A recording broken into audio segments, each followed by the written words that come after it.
باللہ من الشیطان الرجیم بسم اللہ الرحمن الرحیم۔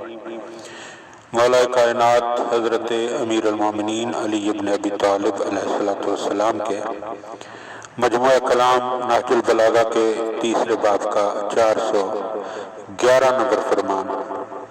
وقال علیہ السلام، آپ علیہ السلام نے ارشاد فرمایا، لا تجعلن ضرب لسانک علی من انطقک۔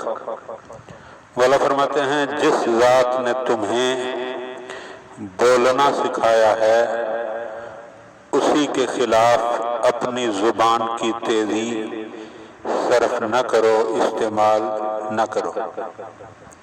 ولا بلاغت قولک علی من صددک، اور جس نے تمہیں راہ پر لگایا ہے اس کے مقابلے میں فصاحت گفتار کا مظاہرہ نہ کرو۔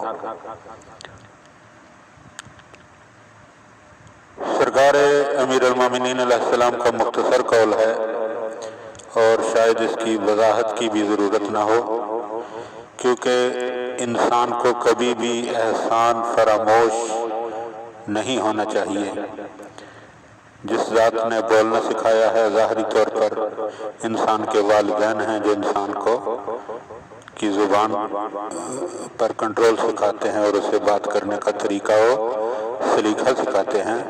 تو انسان کو چاہیے کہ کبھی بھی اپنے والدین کے سامنے اپنی زبان کی تیزی نہ دکھائے، بلکہ ادب و احترام کی حد تک اپنی بات کرے، اور پھر اس سے آگے بڑھتے جائیں تو یہ سلسلہ ہادیان برحق تک پہنچ جائے گا۔ اور اس کے بعد مولا فرماتے ہیں کہ جس نے تمہیں راہ پر لگایا ہے اس کے مقابلے میں اپنی گفتار کا مظاہرہ نہ کرو، یعنی جو تمہیں ہدایت، جس نے تمہیں ہدایت دی ہے۔ یہاں بھی ہم بنیادی طور پر والدین ہی کو لے سکتے ہیں کہ پہلی ہدایت انسان کو ملتی ہے تو وہ والدین کی بارگاہ سے ملتی ہے، اور اس کے بعد پھر استاد ہے، استاد کے بعد پھر علماء کرام ہیں، اور پھر یہ سلسلہ بڑھتے بڑھتے ہادیان برحق کی بارگاہ تک پہنچ جاتا ہے۔